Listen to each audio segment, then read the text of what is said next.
செய்யறோங்கிறது செய்வோம்.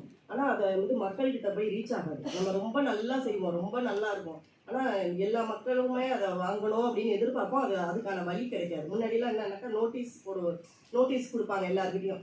அது அப்புறமேட்டு டிவியில் விளம்பரம் பண்ணுவாங்க. இப்போ அப்படி கிடையாது. நம்ம கையில் எல்லாத்தையுமே ஆண்ட்ராய்டு ஃபோன் இருக்கு. ஸோ அதை வச்சே நம்ம வந்து வீட்டில் இருந்தபடியே யார் உதவியும் இல்லாமல் நம்ம இணைய வர்த்தகம் மூலம் நம்ம பொருளை சந்தைப்படுத்தலாம். நம்ம சந்தைப்படுத்துகிற போதும் நிறைய வாடிக்கையாளர்களை நமக்கு கொண்டு வந்து சேர்க்கும். அது வந்து நீங்கள் எல்லாரும் தெரிஞ்சுக்கணும். எந்த பொருள் தயாரித்தாலும் சரி, இல்லை விவசாயம் செஞ்சாலுமே சரி, ஒரு வீடியோ எடுத்து போடுங்க. அதாவது நான் என் நிலத்துல வந்து இந்த மாதிரி சாணம் இதெல்லாம் போட்டு நான் இதை வளர்க்குறேன், இல்லை என்னுடைய கொட்டாங்குச்சியை வந்து நாங்கள் இந்த மாதிரி கிராஃப்ட் செய்கிறோம் அப்படின்னு நம்ம தொடர்ந்து ஒரு வீடியோ போடும் பொழுது அது உடனே ரீச் ஆகாது. எனக்கு வந்து ரீச் ஆகிறதுக்கு ஒரு 3-4 வருஷம் ஆச்சு. ஆனால் நான் தொடர்ந்து அதை வீடியோ போட்டுக்கிட்டே இருந்தேன். அப்போ ஒரு காலகட்டத்தில் என்னுடைய பப்பாளி பழத்தை கொண்டு முகத்துக்கு ஒரு பேக் போடலாம் அப்படின்ற வீடியோ வந்து வைரல் ஆச்சு. அதுக்கப்புறம் பார்த்தீங்கன்னா என்னுடைய எல்லா வீடியோஸையும் எல்லாரும் பார்க்க ஆரம்பித்தாங்க.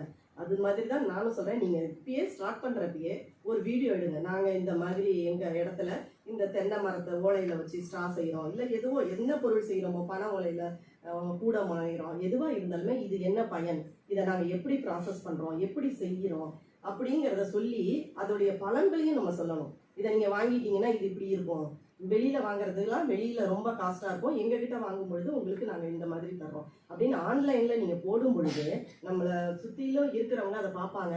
தேவைகள் நிறைய இருக்குது. அப்போ அவங்க தேவைப்படுறவங்க வந்து நம்மக்கிட்ட வந்து கேட்பாங்க.